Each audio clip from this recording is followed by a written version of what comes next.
A temple in India holds riches and curses.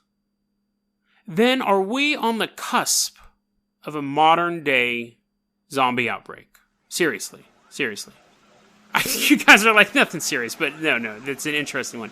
And then we find a man who can eat anything. Yes, anything. Today on Dead Rabbit Radio.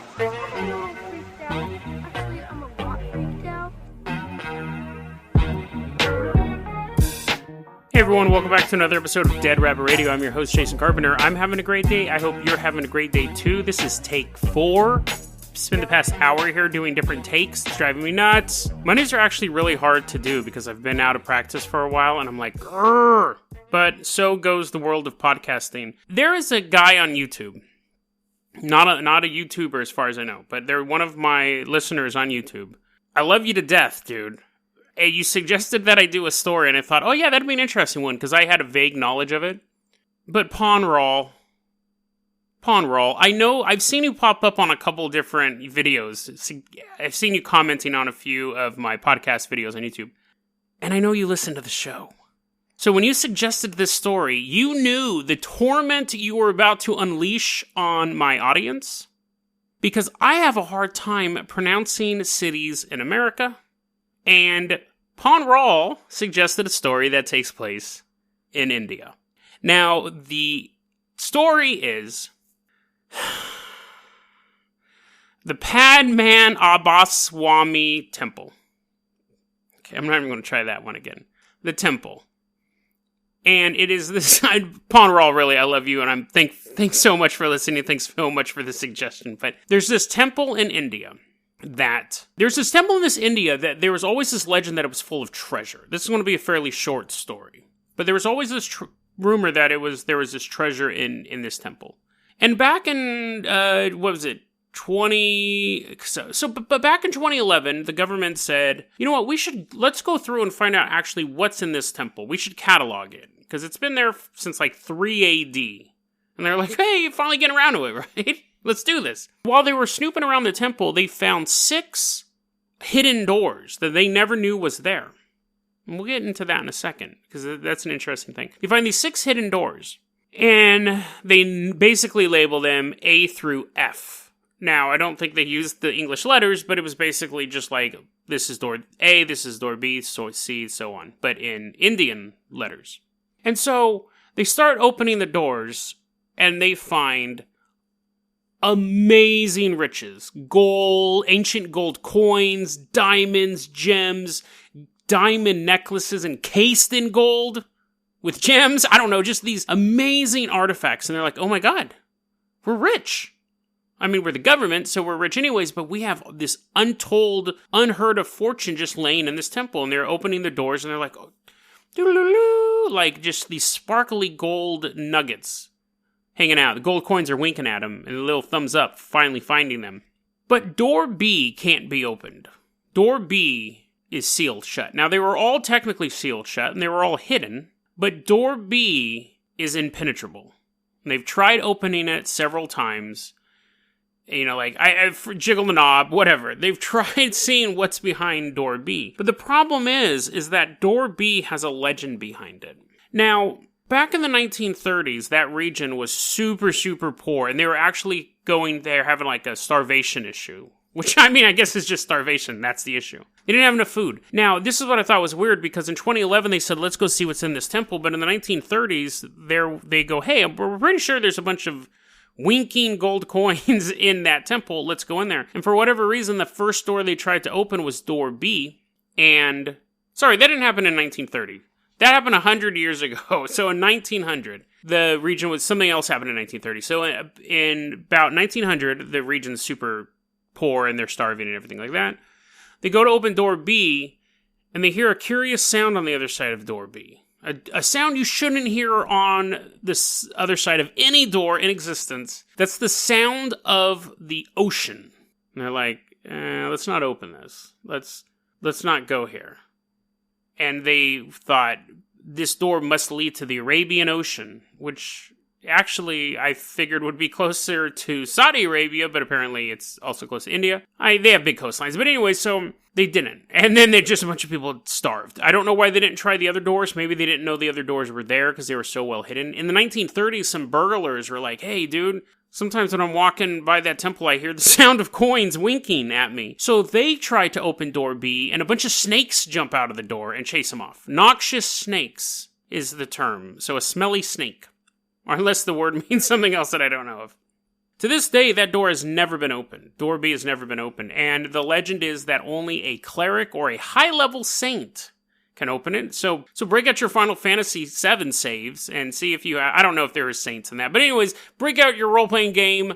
Whatever role-playing game you do, level up your saint, try to open this door. Because they believe that it is sealed by magic.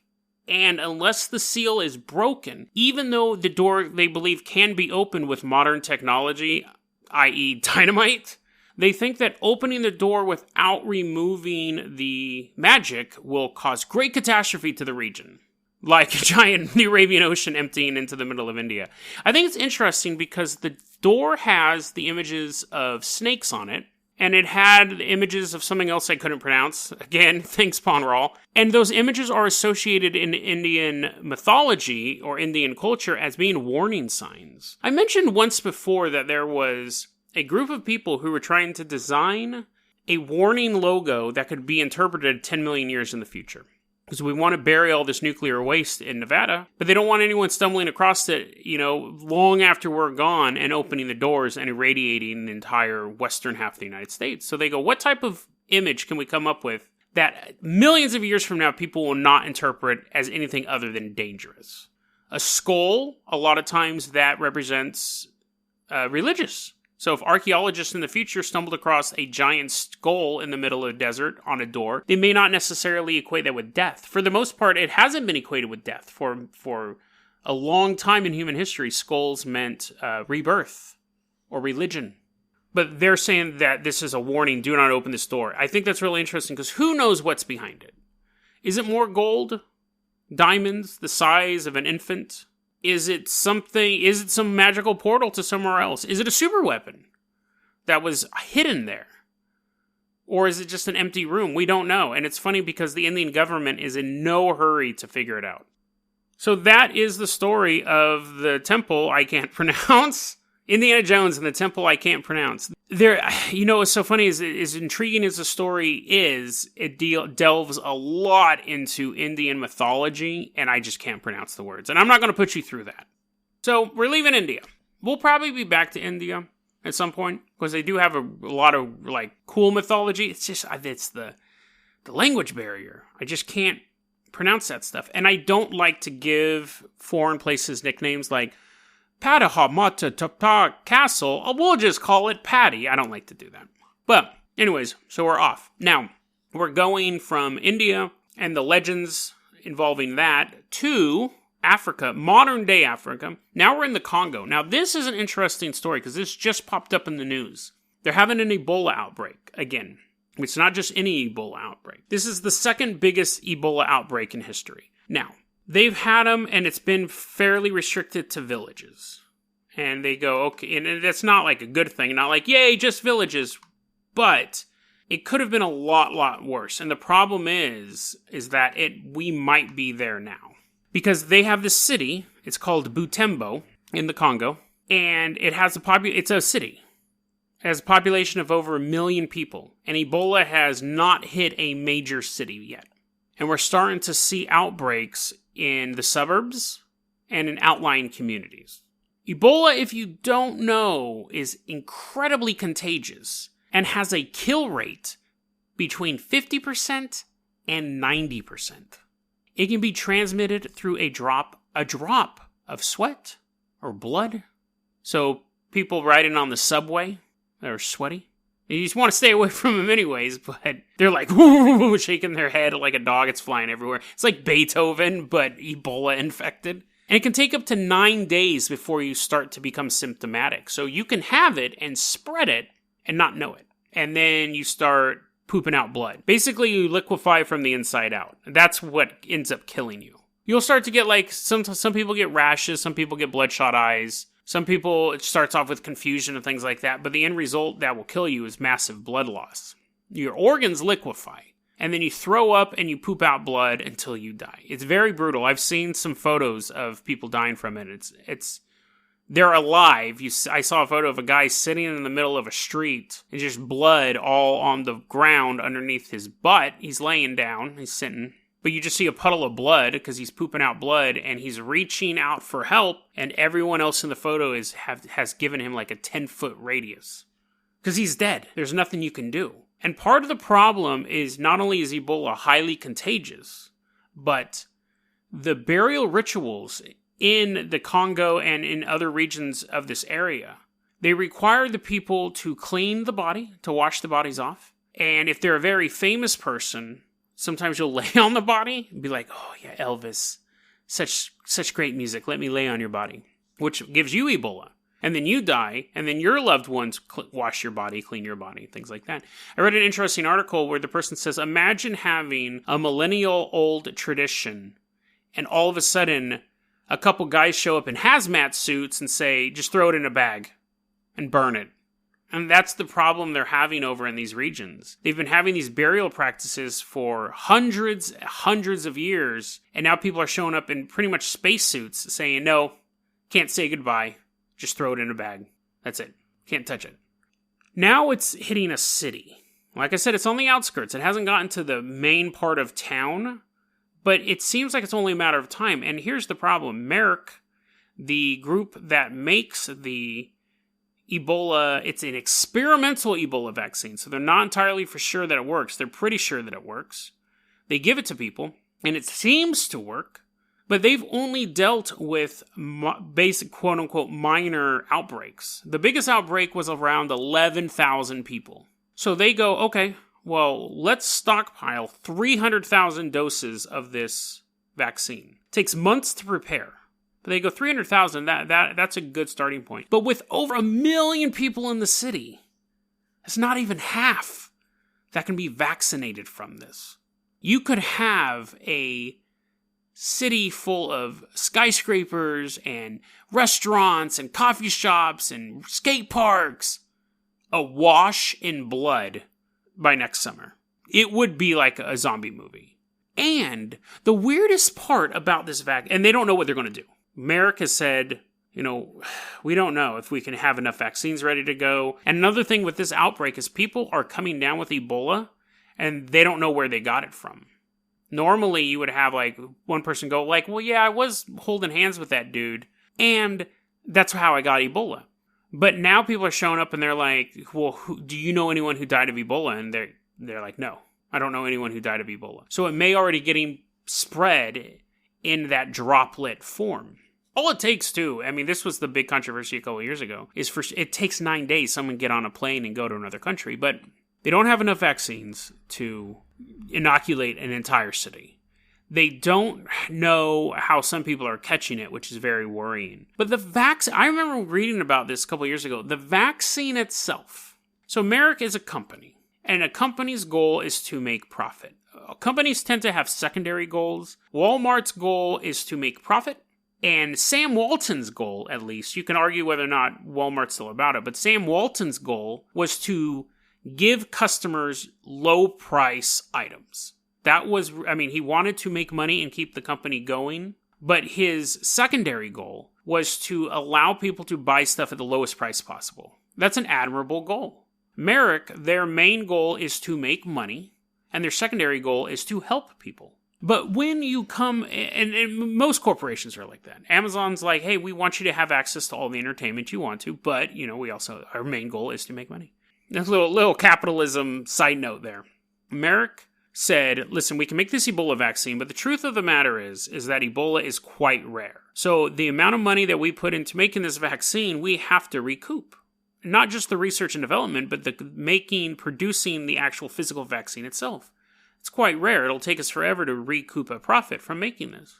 And then some genius there, probably Max Brooks or George Romero, said, you know what else is rare that we have a vaccine for that we can stockpile, but it's so rare, it doesn't really make it cost effective for us to make all this vaccine for. And we can combine them together. And they're like, yes, Mr. Romero, what's your suggestion? He goes, rabies. Rabies is a vaccine that is needed, that we have. But it doesn't make sense for us to make a separate rabies vaccine. What if we took, this is 100% true, what if we took the rabies vaccine and the Ebola vaccine, combined them into a single vaccine, so we can give it to either person?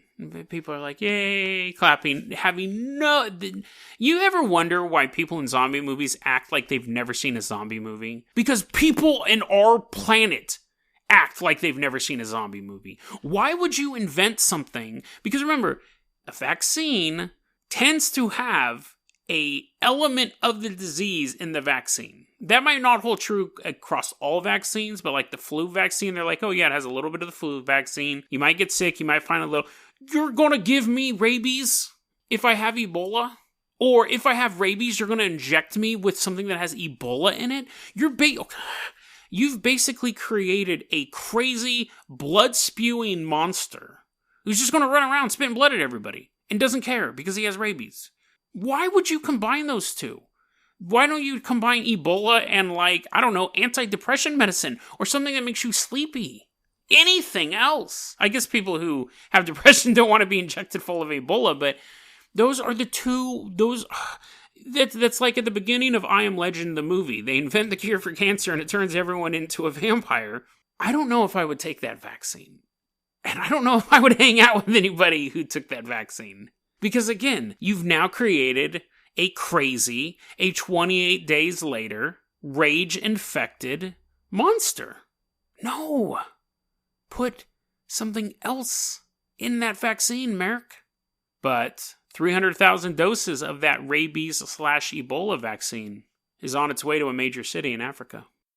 Okay, the last story we're going to talk about. It's funny because I heard about this story when I was a kid, because I've always been reading this weird stuff. And as I was researching this, I realized the version I heard as a kid was heavily edited. So we're going to France. We'll hop in the Carpenter Copter because I want to get out of the Ebola city of Congo. We're going to fly above, just right, like they're like running towards the helicopter. Get on, get on, get on. Miniguns are out of ammo. Get on. That's not you making that noise. That's the zombies behind you.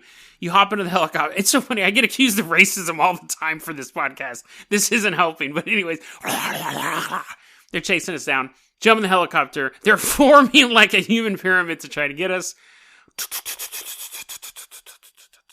Take off. Just as we start to see the nuke coming towards the city. Anyways, we're going to go to France. We're going to go back in time so we don't have to worry about zombies. I don't know why the helicopter made an airplane noise, but anyways. We land. And we're now in the 1700s. We're in 1700s France. And there we're going to meet, we see a guy walking down they had roads back then. Walking down the trail. That's a safe bet.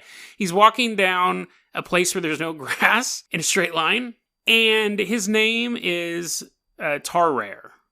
Tarrare. Now, again, I had to talk about this during the India segment earlier. You should know by now that I can't pronounce my R's either. So if you don't know what I'm saying, he's a French guy, and his name is Tarrare. Tarrare. So anyways, Tarrare, I don't know why I picked these stories to go all in the same episode. Tarrare is this French guy. We look at him and we're like, that is a skinny man. That is a skinny man. He is of normal height, whatever that may be. He's 100 pounds. He looks to be 100 pounds. You're like, oh man, you need to eat something. 100 pounds for being in your 20s is quite slender. That's when he lifts up his shirt and billows of loose skin just... and like deflated balloon just kind of like slope towards the ground. And you notice that even though he's only in his 20s, his face is super wrinkly. He looks like a 100-pound man whose skin is just melted jello. Now, Tarrare was a medical freak.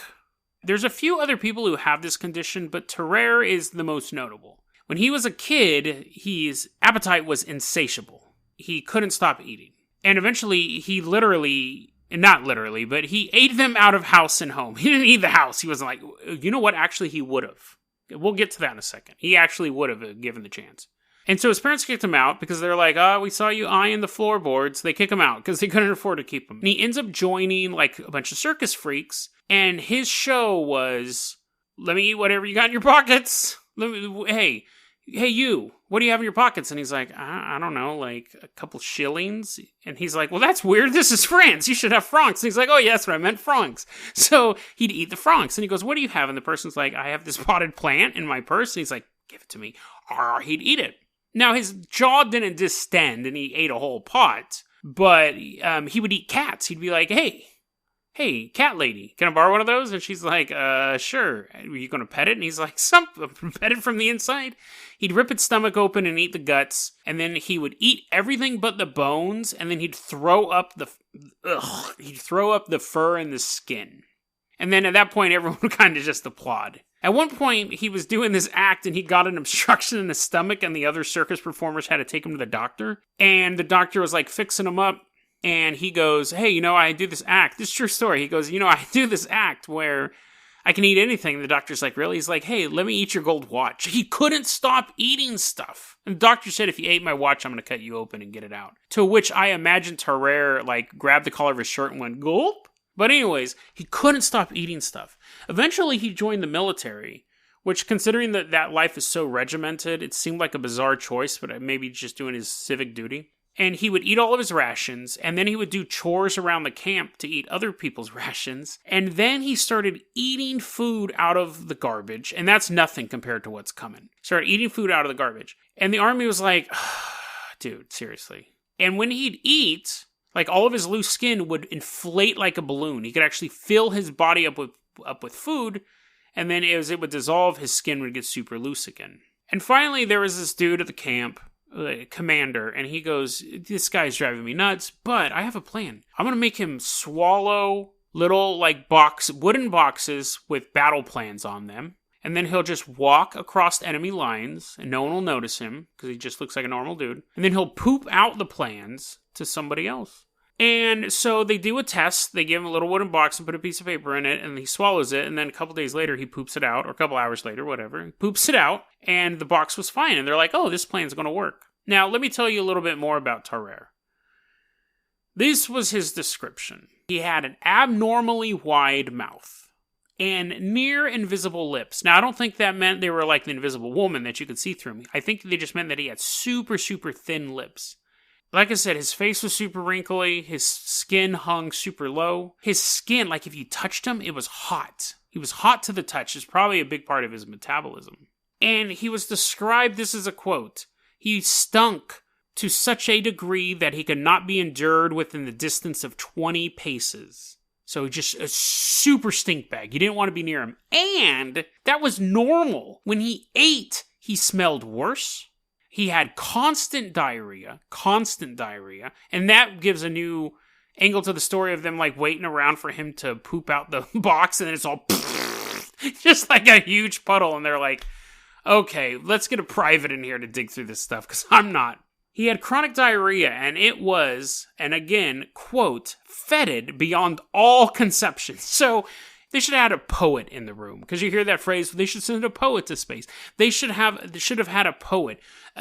Beyond all conception, beyond what great ideas lay out in the universe, they cannot use to describe the smell of his diarrhea. And I don't know how this is possible, but they said that you could look at him and vapor, like stink lines came out of his skin. You could see a visible vapor around him. There's just the stench. Now let's go back to that plan about using him as a spy. You want someone to walk across enemy lines. France was at war with Prussia at this point. You pick a guy who has big flabby cheeks, stinks from 20 meters away, has visible vapor lines coming off of him, and constantly has to stop to have diarrhea. Needless to say, the plan didn't really work. He eventually, when he went back, he's like, he didn't want to do any more army stuff, so he volunteered to go to hospital. And the doctors were like, oh my god, this is amazing. We can't wait to see how this dude works. They tried curing him.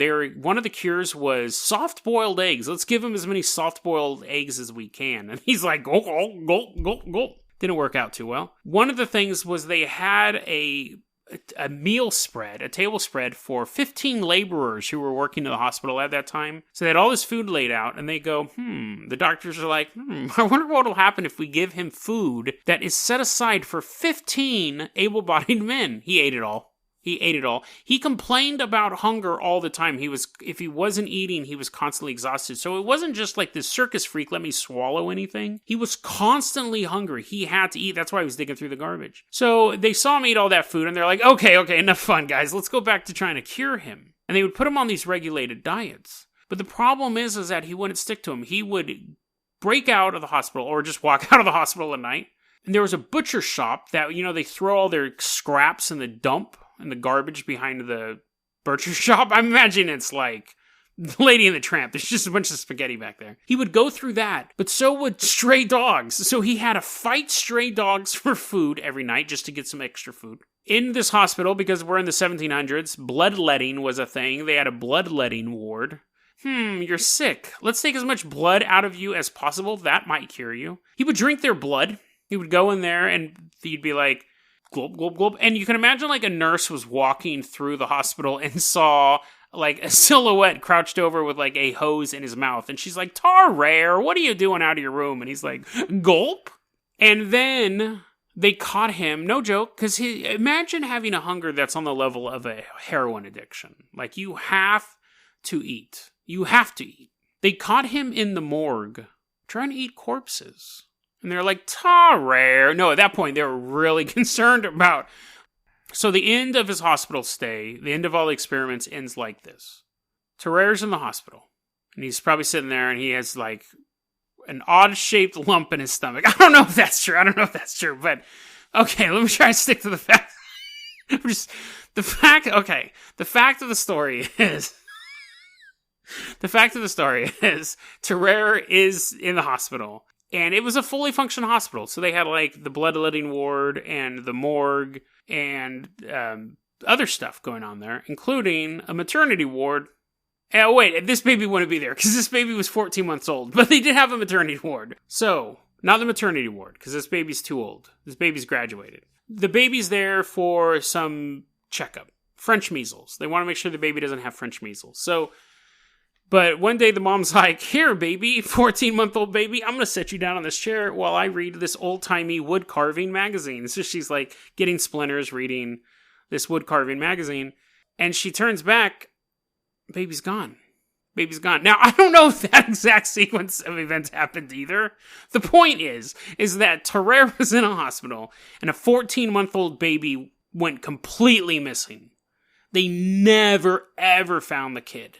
And they didn't go, oh, Tarrare. This time, they were like, that dude ate a baby. That guy straight up ate a baby. And he took off. He ran out. That's the end of that story. I was like, there has to be another answer. It has to be that they found the baby later. But from all accounts, he ate a living baby. Which isn't far from the other stuff he's done. We know he's eaten live cats and live dogs. And he's tried eating humans. So, I mean... Babies kind of look like food. They look like little rolls. Now, I would never eat a baby, but they look puffy. And so Tarrare, as hungry as he is, he could just be like, it'll probably taste like dinner rolls and marshmallows. I don't know. That's super disgusting. But anyways, actually, you think they would have found the bones because he doesn't eat that. He runs out of the hospital. Eventually, though, at age 26, died very, very young. He goes and he says... He goes to this other doctor, and he's like, oh, hi, I'm Tarrare. You might know me from the baby eating scandal, but I ate a gold fork a while ago, and I think it's still in me, and I'm super sick. Now, the doctor's looking at this saggy, fetid, gross diarrhea monster, and he's thinking, a guy who ate a gold fork, that's not the weirdest thing about you, but... Let's take a look. So he starts treating him and he goes, no, you may or may not have eaten a golden fork, but you have tuberculosis, advanced tuberculosis. And Tarrare's like, no, trust me, dude, I ate a gold fork. It's in my stomach. It really hurts. I've eaten tons of stuff, but for some reason that's not sitting well with me. Other than the fact that it's a 4-pronged metal object. He eventually does die though. And in his last moments, like the last couple hours of his life, 10 times the worst diarrhea. He was pooping out pus and blood-filled diarrhea. And then he dies. A fitting way to end to a man who had diarrhea his entire life. He had to one-up it. And so one of the doctors who treated him at the baby eating hospital came to this hospital because they called him up and they're like, hey, remember that baby eating scandal? And he's like, oh, yeah. We have that guy here. He says he ate a gold fork. And you can imagine the doctor at the other hospital. By that time, the phone's already like hanging off the desk and he's in his jalopy to get to this hospital. Or a horse because they didn't have cars back then. But to get there because he's like, dude, I want to find this guy because this guy was like a medical marvel. And he gets there. And the body's just laying there, and it's super stinky, and none of the doctors want to do an autopsy. And the baby eating hospital doctor says, I'll do it. I need to find out what made this guy tick. So they cut him open. His throat cavity was so huge that if you opened his mouth, you could look down into his stomach. His body cavity was filled with pus. Like his liver was covered in pus, and just like an ocean of mucus in there. And his stomach, all over the inside of his stomach were and his stomach was huge, by the way, like his actual stomach cavity. But all over the inside of his stomach were these massive, gross, disgusting tumors. It wasn't in the description they were gross and disgusting, but I'm sure they were. I don't think that's a stretch of the imagination. And no golden fork. So the question is did he really eat the golden fork? Probably, for whatever reason, because he's Tarrare. But did he poop it out at some point, or was his stomach acid so intense it could actually melt metal or gold? I guess gold is a metal, but that's the story of Tarrare. Now, like I said, when I read the story when I was a kid, it was like, there's this goofy guy named Tarrare. He'd eat anything. He was a circus performer, and he ate corks and screws, and once he even ate a cat. And then he turned the page, and it's like about the two-headed wolf girl or something like that. Nothing about eating babies. Nothing about pus-filled diarrhea. None of that stuff. But I remembered that story as a kid, looking through like Ripley's Believe It or Not or some crazy person, like Crazy People in History book. They took out all the good stuff. That's why I found it for you guys on Dead Rabbit Radio. There we go. I like that take. Took me 4 tries, but we got it. Takes a while to warm up on Mondays. It's weird because I have those 2 days where I don't do anything. But I went and took a shower, and I was like, I got to do it. It's my job. I got to do it. But we had a good one. I really like this episode. Now I like this episode. DeadRabbitRadio@gmail.com is going to be your email address. You can also hit us up at Facebook.com/DeadRabbitRadio. Twitter is @JasonOCarpenter. Dead Rabbit Radio is the daily paranormal, conspiracy, and true crime podcast. You don't have to listen to it every day, but I'm glad you listened to it today. Have a great one, guys.